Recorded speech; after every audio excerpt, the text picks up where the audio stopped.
ጽላት ዘሙሴ ወርእይዋ ለምድር አዝየም ከመ ሀገሮም ምልእተ ጸጋ ወረከት ከመ ኢየሩሳሌም ቅድስት ዝብል እና እዚ ተመልኪቶም ናብ ምድሪ አክሱም ተበገሱ ይብል ንዓመት ዝኣክል ጉዕዞ ብእግሪ ዝኹለይ ባሕሪ ሰንጢቖም ዝኹለይ ኣራዊት ዝኹለይ ጨለማ ተጓዒዞም እግዚአብሔር ባሕሪ ከፊሉ ኣራሚዱ ናብዚ ምድረ አክሱም ቅድስት ቦታ ኣተው ይብሎም 80,000 እዩ ብዝሓቶም እና አብየተ ቀጠንት ዝበሃል ናይ ሓደ ዓመትን መንፈቕን ተቐሚጦም ኣብኡ ኣዳራሽ ነይሩ ለናይ ታሪክ ናይ ዓለም መስሕብ ነይሩ እና ነቲ ምቸት ንሱ ክቕበሉ ወይ ከኣሉን ናይ ታሕጓስ ነገር ምስተራእዮም ንሕና የልየና ምነና ኣይሎም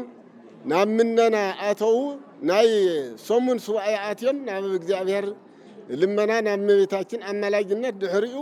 እመቤታችን ቅድስት ድንግል ተገሊጻ ብገሃድ ንስኹም ናብ ዓድኹም ኣይትምለሱን ዓድኹም ኢትዮጵያ እዩ ወለቶም ያን ጊዜ ምደወኦም ኣብ ምድሪ አክሱም ነበረ ናብ 6 ቦታ ተኸፊሎም ናብ ተንቤን አውራጃ ተንቤን ገዳመ ለተንስየ ዝብሎ ናብ ሽረ ቆየፃ ናብ ማጨው ናብ ሓውዜን ናብ መቐለ ሕንጣለ ዝበሃል ናብ ታብዚኣ ድማ ተኸፊሎም 3000 ቅዱሳን ናብዛ ቦታ እዚኣ ኣተው ይብሎም እና ናብዚኣ መፂኦም ማሕበር ምስረታ ጀመሩ በዛ ዕለት ትማል 29 ብስም ጌታችን ኢየሱስ ክርስቶስ ልደት ጥምቀት ፋሲካ እዚአን ብቻ እዮም የኽብሩ ነይሮም ናይ ጌታ በዓላት እና እግዚአብሔር ንጽህናኦም ርኡ ምነነኦም ርኡ ንማ እንደገና እግዚአብሔር አምላክ በአምሳለ እንግዳ ይትመሰል ወልደ እግዚአብሔር በአምሳለ እንግዳ መሲልንማ አማ አኸሎም ተረከበ በዛ ቦታ እንትርከብ ተለንማ ናታቶም መሰላፊ ተአዛዝ ነይሩ ሙሴ ዝብሎ ሙሴ ማለት ብጣዕሚ ዝተረገመ ነይሩ ይብሎ ሰበይ ይፈቱ እንግዳ ይፈቱ ነይሩ እግዚአብሔር ይበልዕ ይሰቲ ድሕሪ እርገቱ ይተረኺቡ እና ከም ዝበልዕ ከም ዝሰቲ መሲልዎ ስግብግበኛ ስለ ዝነበረ ኣይህወን ነይሩ እንደገና እግዚአብሔር አምላክ ነቶም ቅዱሳን ማሕበርተኛ ኮይኑ ንኽርከብ ሓተቶም እና ፈቀድሉ ብድሕሪኡ ናይ ጌታ እብርየት ንማ ጥርት ማለት 19 እያ ነይራ በልከም ትኹሉ ግዜ ማይ ተሓበረኒ ወሎም ታበይ ክተምጽእ ኢለ እየ ንስኻ ባለባት ወዲ ዝዓዲ ሃፍቲ የብልካ ታክትገብር ኢለ እየ ዘምጽእ ኢሉ ብትዕቢት ተናገሮም እግዚአብሔር አምላክ ሓንቲ ቃል አይመለሰን ኩሉ ኢዱ ዝሓዘ ጥበብ ጸጋ ኩሉ ዝሓዘ ሓንቲ ቃል አይመለሰን ናይ ዝኸባቢ ህፃን ቆልዓ ይረክቦም ጸለይ ይብሎ እሺ ኢሉ ዝግዝግ ኢሉ ምስከደ ጌታ ዘምህረሎ ንዓመትን መንፈቕን ኣብኣ ኮይኑ ቅድሚት ህፃን ታዘንጊ ውርውራ ፊት ህፃን ከይዳ ናፍታ ኩሕት ትከል ወነቀላ ውእት ህፃን ለኢት በትር ወጻት ሶቢሃ ወኮነት መድኃኒተ ለህዝብ ኢትዮጵያ ናይ ኢትዮጵያ ህዝብ መጽኦም ናብ ዝቦታ እዚ ስንት ካንሰር ቲቪ ኮላሊት ተስሓዙ መጽኦም ናይ ጌታ ዘምህረሉ ንዓመትን መንፈቕን ዝተመላለሰሉ እንተዳህሲሶም ትማይ ዮርዳኖስ ተሓጺዎም ታብ ካንሰር ቲቪ ኮላሊት ተተሓዙ ስንት ተፈዊሶም ዝኹለይ ምንጻፋት መደብር ንሄ በዓለም በፈቃዶም በኃይለ እግዚአብሔር ምስደሓኑ በቶም ቅዱሳን አመላጅነት እና ዝኹለይ ምንጻፋት እናሓዙ መጽኦም ማለት እዩ ካብኡ እንደገና በል ሒዝካ ምጻእ ውለነት ህፃን ሒዝ ምስ መጸ በታን እሽተይ እቃ ታው ብድሕሪ እንደገና ዞም ቅዱሳን 3000 ቅዱሳን ታይክን መልዕ ታይክን ሰትተይወሉ ኩሎም ተሰብስዮም መጹ ብድሕሪ እንደገና እግዚአብሔር አምላክ ንሶም እንትመጹ ተለው ካብ ጽርሃ አርያም ገነት ምስራቅ ንማ መልሱ በነፋስ መዓዛ አጽዒኑ አምጸለም ካብኡ እንደገና ኩሉ ግዜ ቲ መዓዛ ንሰይ ነረን ዋ ዚማ ታዩ ወይ ካብ ነብያት ወይ ካብ ሐዋርያት ተኮና ይቀርን ተይወደልና ይቀረና እንዝብል እንደገና ወዲኦም ለመንጎ ባሪኾት ሲኡ ንስኹም አይበደልኩምን ዘበደለኒ አሰላፊኹም እዩ እስተሓደ ግዜ እናጋግሩኒ ወለም ዘናጋግር እግዚአብሔር አምላኪ ነይሩ ስለለተስትና ስለዝመጸ እንደገና ቅድመ ቅዱሳን ትጠይቆ ዋ ኩሉ ግዜ ይትበንን ነርካ ለማ አንተ ኩሉ የፍታ አብሬቴ ሃብከን ንምንታይ እትብድል ናይ እግዚአብሔር ስራሕ ዘይትሰርሕ በጎ ስራሕ ክትሰርሕ ይግበእካ ናይ ሰይጣን ስራሕ ኣይትስራሕ ኢሉ እንትጥዩ አንተ ለእግዚአብሔር አምላክ መልሱ ትዕቢተኛ ኩሉ ግዜ አነ ጽቡቕ የሰርሕ እንዲያው ንዓኹም ሓደ እንትህብ ንዑኡ ከክል ትህብ ነይረ በለይ በያንድ አይብካን ወሎ አምጽኡ ታጽዋዕታ ሸራፍ ወምጽና አይቁ በዚህ አበለይ እሺ ተቅረብት መስክር በለይ بل تنابي بل እግዚአብሔር አምላክ አይባን እጽዋት ነፋሳት ዝእዝዝ ዘናግር አምላክ እንደገና ብድግ ይላቅ እግዚአብሔር አንሳ አምር ከመይከልኦ ይው ይፈልጥን ነይሩ በኢዴ ሐዘኒ በከንፈይረ አይለኸፈኒ በለት ያን ጊዜ መቸም እግዚአብሔር አምላክ ምድርን ሁሉ ጽራ ትኸይድ ድሕሪኡ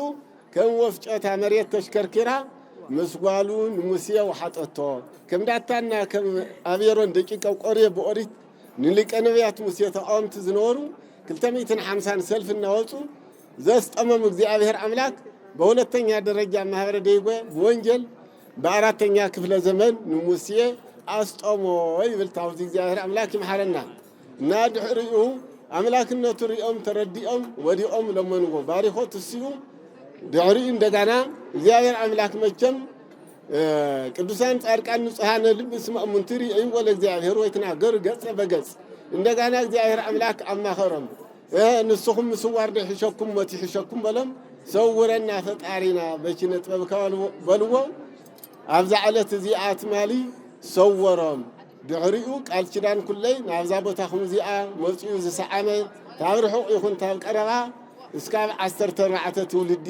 እስካብ 100 ትውልዲ ዝብሎ ትገለጽ አርቃን እዚ ቃል ኪዳን ሃዎም ድሕሪኡ እዚ መስሃዎም ንማ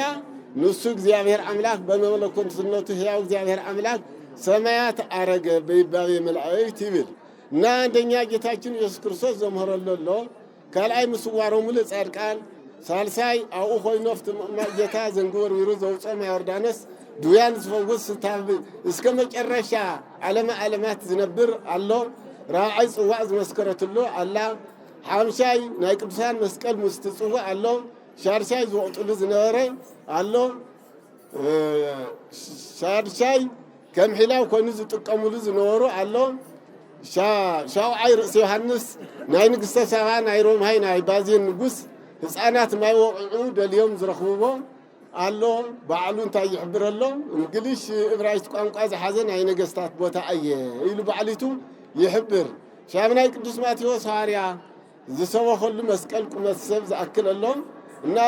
እዚ ዓስራይ እዚ ገዳም እዚ ዲ ሃፀይ ካልየም ኣብ 50 ክፍለ ዘመን ንጉሰ ኢትዮጵያ መጽኦም ታመና ገሾም ምድር አክሱም ናውዝ ቦታ እዚ መጽኦም ክብርነት ነቶም ቅዱሳን አማላጅነት ስለዘለዎም ተመልክቶም መጽኦም መቸም እግዚአብሔር አምላክ ቅዱሳን አብራዓይ ክፍለ ዘመን ነይሮም ካልየ 50 ክፍለ ዘመን ነይሩ ከመይሎም ዳአተራኸውን ዝብል እግዚአብሔር አምላክ ሕያውን ሙትን አምጽ ዘናግር ንሊቀ ነቢያት ሙሴታ መቃብረቱ ሲኒ ኤልያስ ታብየረ ሕያዋን አምጽ ዘናጋግር አምላክ በመሆኑ ለቶም ቅዱሳንና ካልየ ብረኸቦም እንደገና 4 ጉልተ ጻድቃን ይው አኽቢሩ ማህበረ ደይጎ ጥንታው ገዳም ማእኸል ገነት ወሰን እሳት ሲሳይ መነኮሳት ይብአ ነጋሲ ዘእነለ ፈላሲሉ 4 ጉልተ ጻድቃን ይው አኽቢሩ ጽሒፉ አስፊርዋ ይብል እና ከምዚ አያት ብል እግዚአብሔር አምላክ ናውዝ ቅዱስ በዓል ናይተ እግዚአብሔር ናይቶም ቅዱሳን 3000 ጻድቃን ዝሶሶኩም ሊቃውንተ ቤተ ክርስቲያን በየቦታውን በየገዳማቱን ማየርም መናን አንስት ኩልየኹም ንዓመታ ከም ዝሕዙ ሰውሲው ሰላም ይፍጠረልና እግዚአብሔር አምላክ ከምዚ አያት ብል ብዝበለጸ ሊቃውንተ ቤተ ክርስቲያን አለው ከውርህቡ እዮም ንማምር ዘራዳውት ጭብጨባታ አቦልና እስቲ ክቡር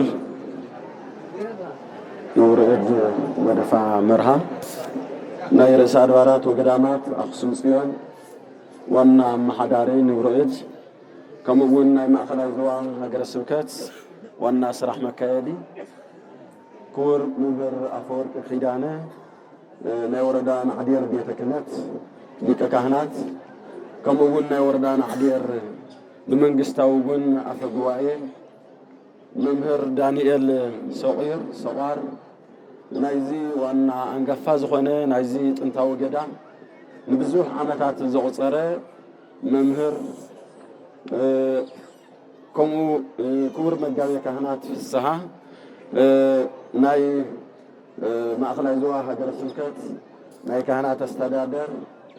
ክቡር መርጌታ ዕብዮ ሃይለ ናይ ርእሰ አድባራት ወገዳማት አክሱም ጽዮን መርጌታ ኩልኻትኩም ሊቃውንት ቤተ እግዚአብሔር ስምኩም ተወስኩምን ዘይተወስኩምን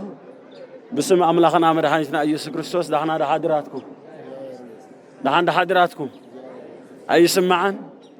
اسكي بار بسمع ابي لهم اليوم جميرو مو سلتجمر يزي ولكم مسك خمسي اغور كلكم يدكم تمرت مسكن اسكي نقحوا لمجمريا بسمع اب وولد ومنفس قدوس احدو املاك امين دحنا حضراتكم دحنا مصحاتكم يسمعكم اللدو اسكي نابا يكونوا كلكم قلبكم اسكي نقحوا له دحنا حضراتكم እግዚአብሔር አምላኽና ናብዚ ዕለት እዚ ዘብጽሕና ዝተኸበረ ዝተመስገነ ይኹን ንሕና ዓም ከምዚ ሎሚ እግዚአብሔር ከብጽሕና ተማጻብዒና እግዚአብሔር ደግሞ 365 መዓልቲ ዝኣክል ምንም ዓይነት ክፍሊት እንተይከፈልና ናይ ክራይ ናይ ብርሃን ናይ ማይ ናይ ዝናም ናይ ተዘውቆለልና እኽሊ ዝኾነ ይኹን ክፍሊት እንተይከፈልና እግዚአብሔር ከዓ ናብዛ ሰዓት እዚ ኣውጽሕና ኣሎ እግዚአብሔር ሕዝቡን ስሙ ዝተኸበረ ዝተመስገነ ይኹን እሞ ካተሃወትን ፕሮግራም ናብ እቶት ምስብሳብያ ዘኒሃ ገጻይ መሰለኒ ዝሮ ንኸይድ ዘለና ንእሽተይ ዋና በረከት ናይ መጨረሽታ ሕዚ ዘኒሄ እቲ ቤተ ክርስቲያን ከምቲ ንፈልጦ ኣብዚ ቅድሜና ዘሎ ዓብይ ቤተ ክርስቲያን ብጣዕሚ ሰፊሕ ዝኾነ ካቴድራል ቤተ ክርስቲያን ይስራሕ ዘሎ እዚ ቤተ ክርስቲያን እዚ ደሞ ናይ ማህበረ ዴጎ ሰበኻ ጥራሕ ዘይኮነ ክሰርሕዎ ኩላትና ዓቕምና ዝፈቀደ በረከት ተኻፊልና ክንከይድ ምእንቲ ተዋሂሉ እዩ እምበር ሓደ ገባር የሰናያት ዝሰርሕ ይሰኣንን ነገር ግን ኩላትና በረከት ክረክብ እሞ ሎማዓንቲ ከምቲ ንፈልጦ ናይ ቅዱሳን ጻድቃን በዓል እዩ ዞም ጻድቃን እዚኦም ካፍቶም ቅድም ኢሎም ዝንገረሎም ዝነበረ ብስደት መልክዕ ናብዚ ዝመፁ ስደት ክበሃል ከሎ ካብዛ ዓለም እዚ ናይዛ ዓለም እዚኣ ጥቕማን ናይዛ ዓለም እዚ ብልጭልጭን ናይዛ ዓለም እዚ ኩሉ ሓላፊ ስለ ዝኾነ ነዚ ገዲፎም ናፍታ ዲኦም ዝኾነት ናብታወተ ጽዮን ናብ ኣኽሱም ናብ ቅድስት ኣኽሱም ኢሎም ዝመፁ ኣብዚ ደሞ ማሕበር መስሪቶም ከምዚ ትርእይዎ ዘለኹም ንዓና ክሳብ ሕዚ ንዕኦም እናፀዋዕና በረከት እናረኸብና ኢና ንርከብ ነዚ እዩ ምሳሌ መጽሓፈ ምሳሌ ምዕራፍ 4 ቁጽሪ 18 ፍኖተ ጻድቃንሰ ይበርህ ከመ ብርሃን ናይ ጻድቃን መንገዲ ከም ናይ ንጉሆ ብርሃን እያ ፍኖተ ኃጥኣንሰ ጽልመት ውእቱ ናይ ኃጢአተኛታት ናይ ክፉአት ሰባት መንገዲ ግን ጽልመት እያ ስለዚ ናይዞም ጻድቃን እዚኦም ብርሃን ናይዞም ጻድቃን እዚኦም መንገዲ ናይዞም ጻድቃን እዚኦም ህይወት ከምታ ንጉሆ ትርእይዋ ዘለኹም ፀሓይ ቀስ ናበለት ትወጽሞ ከምቲ ናበርሀት ብርሃና እናወሰኸት ወዓያ ሙቆታ እናወሰኸት ክሳብታ መዓልቲ ትውዳእ ኣብሪሃ ከም ትነብር ቅዱሳን ጻድቃን ቦታትና ናይ ማህበረ ጻድቃን ደይጎ እዞም ቅዱሳን እዚኦም ደሞ ካብ መጀመርያ ጀሚሮም ክሳብ መዋዕለ ህይወቶም ክሳብ ስዋር የዝረኹ ሕጋ ኣምላኽ እናፈጸሙ ቃለ ኣምላኽ እናሰበኹ ቃለ ወንጌል እናስተምሃሩ ልክዕ ከምታ ፀሓይ እናበርሀት ትኸይድ ንሳቶም ግን ካብ ዘመን ናብ ዘመን ካብ ዓመት ናብ ዓመት እናብሩ ሕገ ወንጌል ካብ ምድሪ ክሳብ ጫፍ እናሰበኹ እናስተምሃሩ እንሆ ኣብዚ ቦታ እዚ ንዓና ናይ ማለት ኮይኖም በረከት እንረኽበሎም ኮይኖም ብስሞም ታወት ተቐሪጹልና እንደገና ኣብዚ ደሞ ከምቲ ንፈልጦ ዓብይ ማይ ጸሎት ዘለዎ ቦታ እንድሕነሉ ቦታ እዩ ማለት እዩ ብተማሳል ብኣንጻሩ ግን ናይ ኃጥኣን መንገዲ ግን ናይቶም ክፉእ ዝሰርሑ መንገዲ ግን ጽልመት እዩ ካፍቶም ክፉእ ዝሰርሑ ካብዞም ማህበረ ጻድቃን ሓደ ከምቲ ንፈልጦ ብምስላፍ ዝፍለጥ ሙሴ ዝተባሃለ ሊቀ ምርፋቅ ወይ ከዓ ናይቲ ማህበር ሓላፊ ዝነበረ ክፉእ ስለ ዝኾነ ንነዳያን ስለ ዘሳድድ ነዳያን ስለ ዝነዓቐ እሞ ደሞ ነዳይ ንነዳይ ከዓ ነዳይ መስሉ ዝመፀ ክርስቶስ ኣምላኽ ዝነዓቐ እዚ ንክርስቶስ እንግዳ እዩ ወይ ከዓ ምስኪን ኢሉ ብስባር ጽዋዕ ወይ ከዓ ብሸራፍ ዋንጫ ሓተላ ስዋ ዘስት ዝነበረ ካፍቲ ህብስት እውን ወሰን እናቆረሰ ዝህብ ዝነበረ እዚ ከዓ ናይዚኣቶም መንገዲ ደግሞ ጥፍኣት እያ ልክዕ ከምቲ ጸልማት እያ ዘለዓለማዊ ጸልማት ይዝረኽቦም እግዚአብሔር ኣምላኽ ታውዚ መሓረና بمنجد صادقان يخيدنا እግዚአብሔር አምላክ ምክንያቱ ናይ ጻድቃን መንገድ ሁሉ ጊዜ ብርሃን ያሞ ብርሃን ያድልና እግዚአብሔር ከነው ምናልባት ትምርቲ ኩሉ ይሎሙ ስለዝሆኑ ብዙሕ ንተባሃለ ነይሩ ነገር ግን ሰዓት ከይኸደና ሕዚ ናፍታ ዋና ሐሳበይ ከአት ማለት እዩ እሞ እበው ቤተከ ምስለ መባኤ ወእሁ ብጻአት የዘነውኩ በአፍየ እንሆ መባኤ ሒዜ ምጽዋተ ሒዜ مبصعي حزين أبيتك مسئل اللخوي بأملاك داويت مزمور سسان حمد تنترينا مولو معانتي أوزي مسئنا زنينا عامي خمزلومي أقرنا صادقانا ماليلكم ناو እግዚአብሔር نعمتا خمزالو موصحنا انبر نحنا عقمنا زفقدو حزنا خنمصينا لنا تماصالعنا لدبر صادقان لدبر صادقان لدبر صادقان لدبر صادقان لدبر صادقان لدبر صادقان ريكوا ايمركوا أفكاركوا لدبر صادقان ريكوا أيمركوا أفكاركوا لدبر صادقان لدبر صادقان لدبر صادقان لدبر صادقان لدبر صادقان لدبر صادقان لدبر صادقان لدبر صادقان لدبر صادقان ريكوا أيمركوا أفكاركوا لدبر صادقان ريكوا أيمركوا أفكاركوا لدبر صادقان بسم الله وولد ومنفس قدوس أحد أملاك آمين كور نورد ودفع مرها نيرس أداراتو قدامات أخصم سين أما حداري كمون نايما خلاي زوا حجر سكت والناصر رحمة كادي كور مجاوي كهنات ناي حجر سكت صراح حلافي كور ممهر أفورك خيداني نيوردان عدير بيت كنت وانا محداري كم اول نيوردان عدير بيت منقستي افقواي كور ينتا يعويو ناي ممهر دقوا كم اول قوقام ناي يخسم وانا ممهرنا عيني تقدحو زي حلق منشي كورات سبخا قواي ناي زي دبرزي اما حدرتي كورات هنسا خومتي كورات ناوز بوتازي زمصاهم بأب أبنت بولد عندنت بمنفس قدسم شرنت بقدسم قل مريم أما لا جنت دحنا ده حديراتكم دحنا ده حديراتكم دحنا ده مسيحاتكم آمين لولا باري ويتانا مدهانتنا إيسوس كريستوس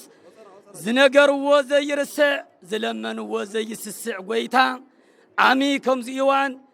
عقورنا أبصحنا الراخبنا إلنا يو ناوز بوتازي بحاجوس بسلام زراخبنا كوروس تمسجنا يخون با تراودو سلازي ممهر دانيال نيركا هاوزي مو إدك حواسي لهم ينبر تتمهر توديو ممهر زرع داويت بهتا درجس ناينا عديرنا خم أقول ناي زوا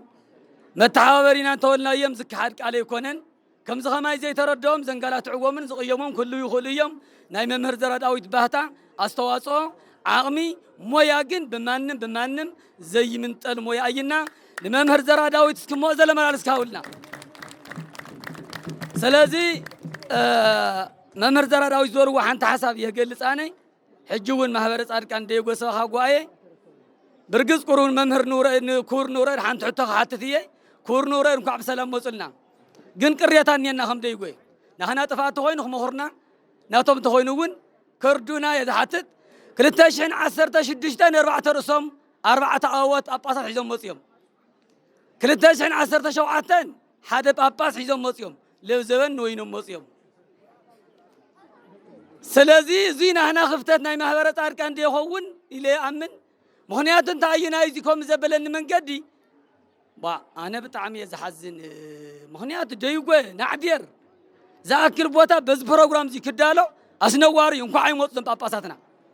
ينكو عيموتو وأيسومنا صريفهم نانم كود نيرم كورنا نورد عنتو حمش تشعودي أم نستيقنا كورنا نصبين هنا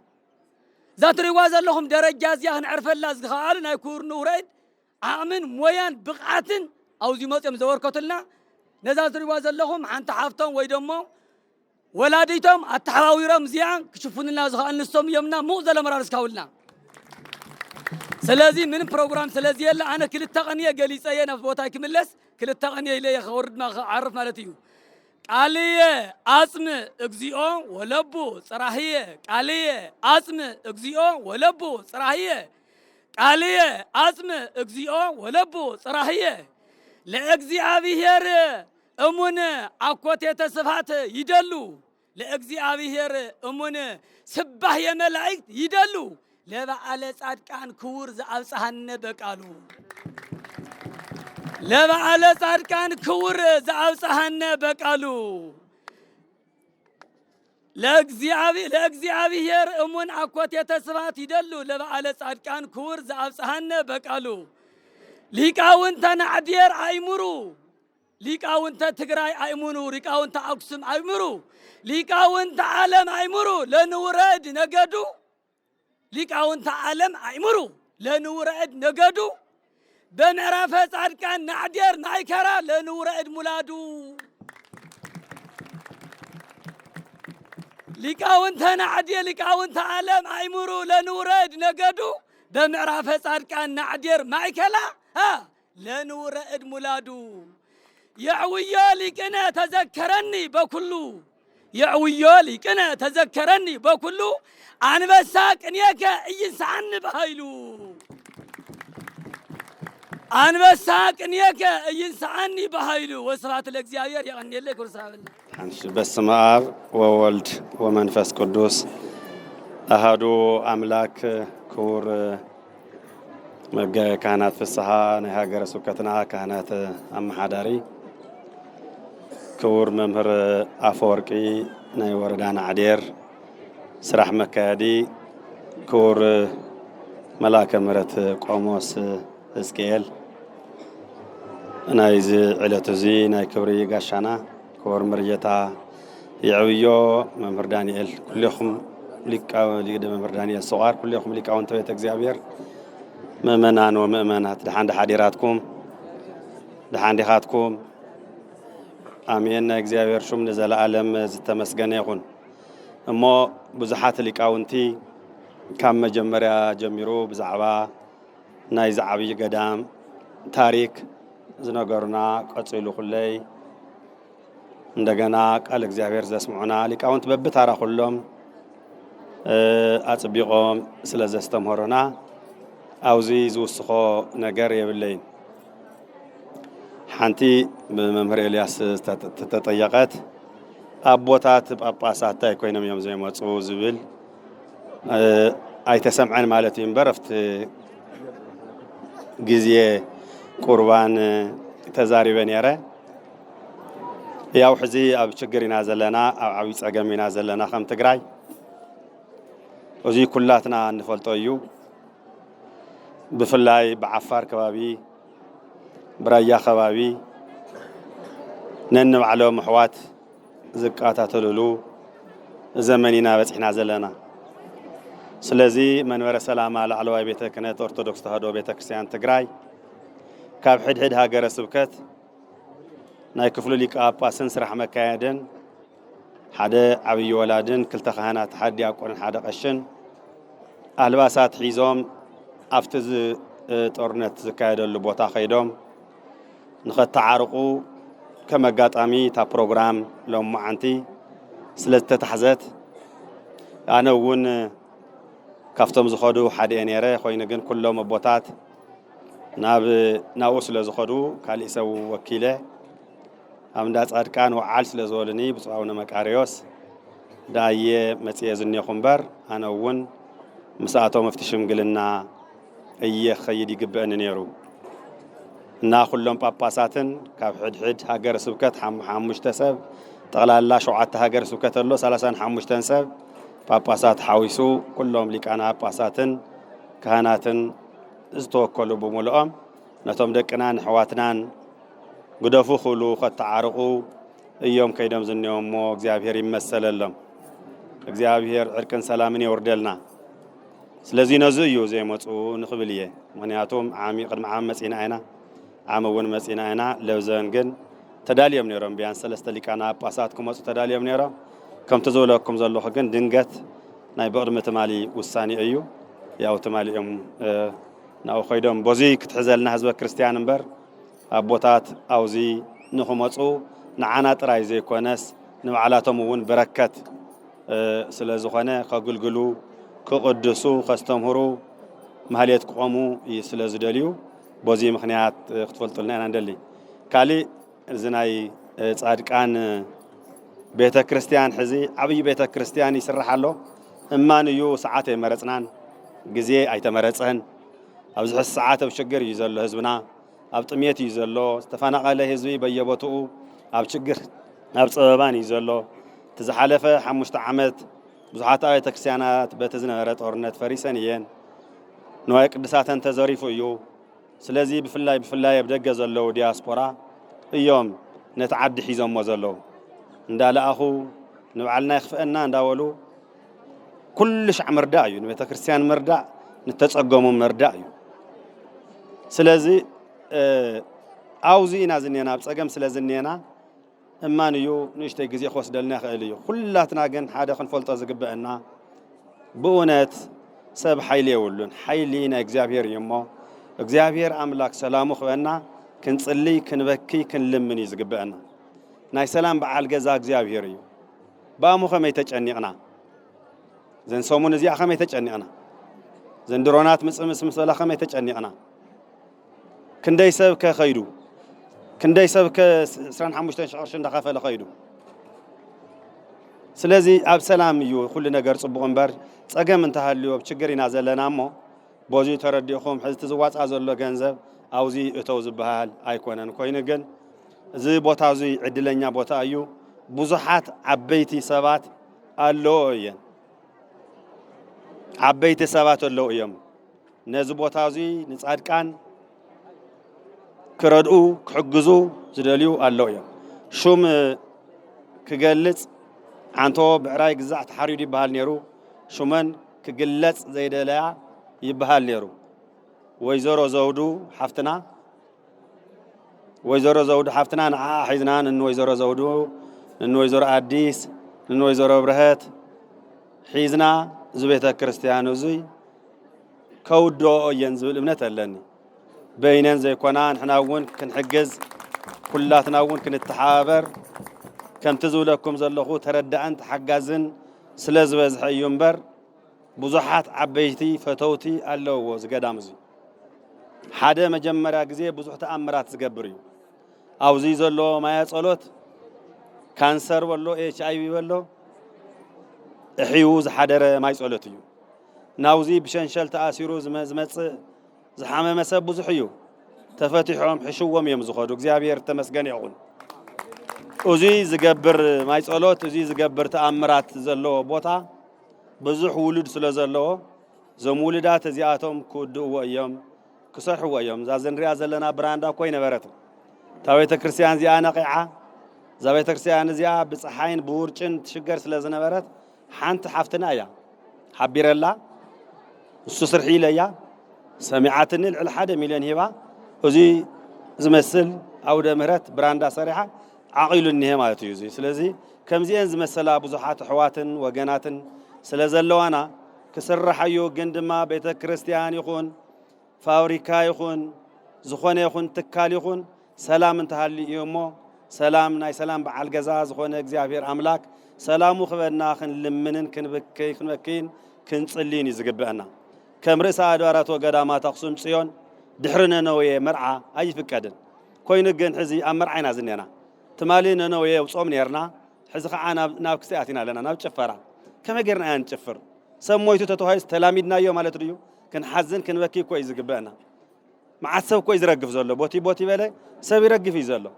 ስለዚ ነዚ ሰላም እዚ ከምፀልና ዝኽእል መድሃኒ ዓለም ክርስቶስ እዩ እሞ ንእግዚአብሔር ብትዕግስትን ብጾምን ብጸሎትን ኢና ክንልምኖ ዝግበአና እሱ ኢና ክንገብር ዘለና ንሱ እንተጌርና እዩ ከዓ እግዚአብሔር ምሕረት ዘውርድ ሕዚ እውን ጽባሕ የካቲት ሓደ እዩ ዝበዝሕ ሰብ ዝንሄ ናይ ኣኽሱም ሰብ እዩ ካብ ካሊእ ቦታታት እውን ዝመጻኽን እኒኽን ገያሹ ካብ ኣዲስ ኣበባ ስለዚ ዋላ 3 መዓልቲ ትኹን ታ ምህልላ 7 መዓልቲ ምህላ ኩላትና ክንምህለል እዩ ባሕቲ ጀሚርና እስካብ 7 መዓልቲ ክንምህለል ንእግዚአብሔር ክንልሙኖ እዩ ዝግበአና ሕዚ እውን ኣብ ችግር ነብ ጸገም ኢና ዘለና ክዳን ዝኽደንኦ ሲኢነን ኣብ IDP ዘለዋ ኣብ ተፈናቐል ዘለዋ ቀትር ቤተክርስትያን ይስዕማን ቤተክርስትያን ይስዕማን እንታይ ክኽደና ለይቲ ተቀደደ ክዳን ተኸዲነን ይስዕመን ዝመጻ ተቀደደ ክዳን እዮም ተኸዲኖም ለይቲ ስዕሞም ዝመጹ ሓፊሮም ኣብ ገዞም እዮም ዝውዕሉ ዘለዉ 5 ዓመት ሙሉእ ብሽግር ብጸባ ብፀሓይ ብውርጪ ብመከራ እዮም ዝኔው ስለዚ ንሕና ኣብ ገገዛና ስለ ዘለና ምናልባት ጽቡቕ ክመስለና ይኽእል እዩ ስለዚኦም ወገናትና እዚኣቶም ናብ ዓዶምን ናብ ቦታኦም ክምለሱ ንእግዚአብሔር ክልምን ይዝግበና ካብ ምልማን ወፃ ካሊ መድሓኒት የለን ካብና ፈጣሪኻ ሙፃ ካሊ መድሓኒት የለን ንፈጣሪኻ ምልማን ምንብርካኽ ጾምን ጸሎትን ምግባር ቀፂሉውን ጾም 40 ይዝመጽእ ዘሎ ጾም 40ና ኩለይ በአግባቡ ጀሚርና ንብርሃነ ትንሣኤ በሰላም ያብጽሐና ኩልኹም ሊቃውንተ ቤተ እግዚአብሔር ካዋዜማ ጀሚርኩም ቃል እግዚአብሔር እንዳዘመርኩም ዝሓደርኩም እንዳመስገንኩም ዝሓደርኩም ማህሌቱስ ሰዓታቱስ ዳዊቱስ ምህልሉኡስ ናይ ስብከተ ወንጀል መምሃራንውን እንዳምሃርኩም ዝሓደርኩምሞ እንደገና ህዝበ ክርስቲያንውን መባ ዕጣን ዘቢብ ጽላል ገንዘብ ሒዙ ዝመጸ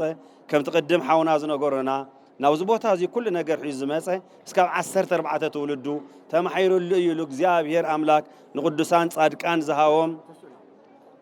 ክስታይ ስለ ዝኾነ በዘው ዚንሄ መሰረት እግዚአብሔር አምላክ ምህላናን ጸሎታናን ይቀበለልና ብሩኽ መዓልቲ ይዑለና ንዝመጽእ ዘሎ ዓመት በሰላም የጽንሐና ከምዚልና ንምትእኻብ ሓደ ከይጎደለ ኩላትና ብሕውርና ብስሙርና በሰላም የጽንሐና አድንኑ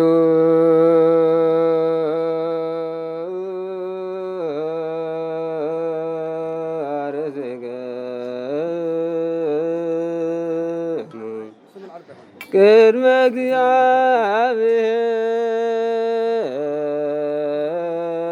እግዚአብሔር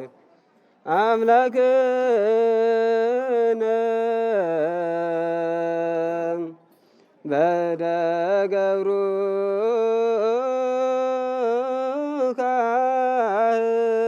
ካህን ከመ ይባርክሙ አሜን እግዚአብሔር ባርከነ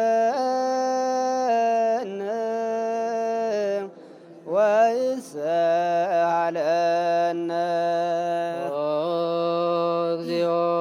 አድን ሕዝበከ ወባርክ ርስተከ እግዚኦ አድን ሕዝበከ ወባርክ ርስተከ እግዚኦ አድን ሕዝበከ ወባርክ ርስተከ ራእዮሙ አለው መስቀል ዓለም ወቀባ ለቤተ ክርስቲያንከ ቅድስት እንታጥሬካ ወዘውካ በደሙ ክቡር ለዋህዶ ልከ እግዚእነ አምላክነ መድኃኒነ ኢየሱስ ክርስቶስ ወተጸዋዕካ ትኩን ማኅደረ ለነገሥት ወለመኳንንት ለዘመን ንጹሕ ወለሕዝብ ቅዱስ ለመጻእክሙ ወለተጋባይክሙ ወለጸለይክሙ ተዛቲም ነቅድስ ቤተ ክርስቲያን ለበላይክሙ ስጋው ቅዱሰ ወለሰተይክሙ ደመ ክቡረ ለእግዚእነ ኢየሱስ ክርስቶስ ይስረይ ለክሙ ኃጢአተክሙ መሂ በአእምሮ አው በየአእምሮ በዛ ለፈ ይመሃርክሙ ወበዘይመጽእ ቀብክሙ በእንተ ስጋው ስጋ መለኮት ወእንተ ደሙ ደመ ሕግ ወሥርዓት ኢየሱስ ክርስቶስ ወለ እግዚአብሔር ጸወት ወለ ማርያም ንጽሕት በድንግልና ህሊና ወድንግልና ስጋትም ለዓለመ ዓለም ኩኑ ፍትዋነ ወንጹሐነ ይረስየነ ወይረስይክሙ ድሉዋነ ለመንግሥተ ሰማያት በአቡ ለመንፈስ ቅዱስ እግዚኦ መሐረነ ክርስቶስ በዛ ለፈ ስርየት ወዘይመጽእ ቅበት ከማሁ በእንተ እግዝእትነ ማርያም መሐረነ ክርስቶስ ኦ እግዚእ ስረይ ኃጢአቴ ወኃጢአተ ኩሉ ማእሰረ ኃጢአት እግዚአብሔር ይፍታ እግዚአብሔር የሃሉ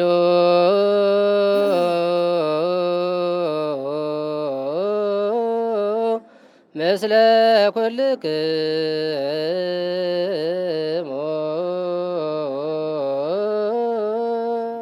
ምስለ መንፈስ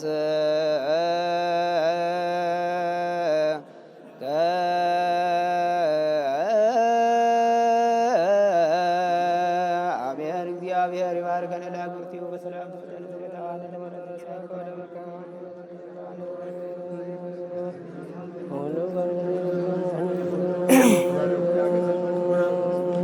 ጸጋ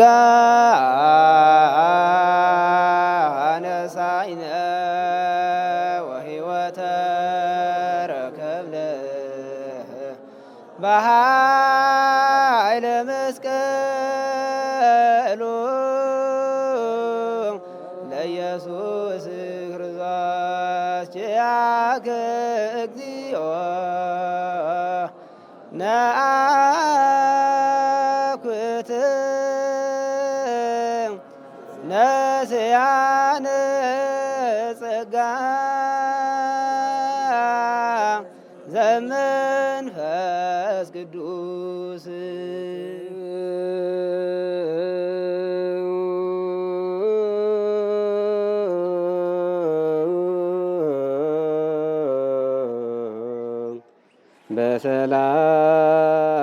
በሰላም